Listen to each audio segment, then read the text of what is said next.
সাজিদ তার মরদেহ কিছুক্ষণ স্বাস্থ্য কমপ্লেক্সে নেওয়া হয় এবং সেখানকার চিকিৎসকরা তাকে মৃত ঘোষণা করেন।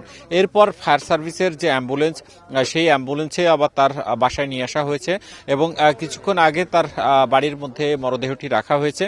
তার পরিবার সূত্রে আমরা জানতে পেরেছি যে আগামীকাল সকাল 10টার সময় তার দাফন সম্পন্ন হবে এবং তাদের যে পড়েছেন এরপর যখন তাকে উদ্ধার করা হয় সে একটি সরু গর্তের মধ্যে আটকে ছিল। যখন উদ্ধার করেন তখন সে অচেতন অবস্থায় উদ্ধার করে। এরপর ফায়ার সার্ভিস খুব দ্রুত অ্যাম্বুলেন্সে তানোর উপজেলা স্বাস্থ্য কমপ্লেক্সে নিয়ে যায় এবং সেখানকার চিকিৎসকরা শিশুটিকে মৃত ঘোষণা করেন। এবং এখানে কিন্তু গত 2 দিনে হাজার হাজার মানুষ সেই ঘটনাস্থলে এসেছেন এবং তারা প্রার্থনা করছিলেন যে শিশুটি যেন জীবিত উদ্ধার হয়। জীবিত না উদ্ধার হওয়ায় এখানে যারা উপস্থিত ছিলেন তারা কিছুটা মানসিকভাবে কষ্ট পেয়েছেন এবং তারা বলছেন যে তারা প্রার্থনা করেছিলেন বারবার শিশুটি যেন জীবিত উদ্ধার হয়। আমরা যেটি দেখে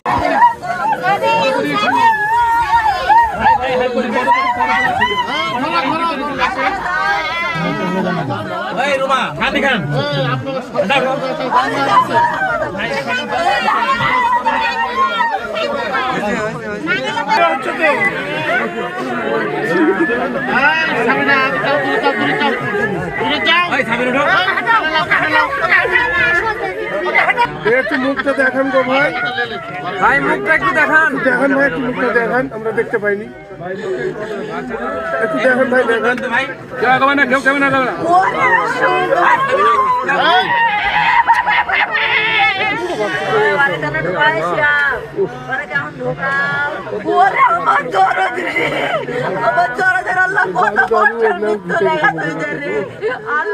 কত হাসি হাসি করেছে।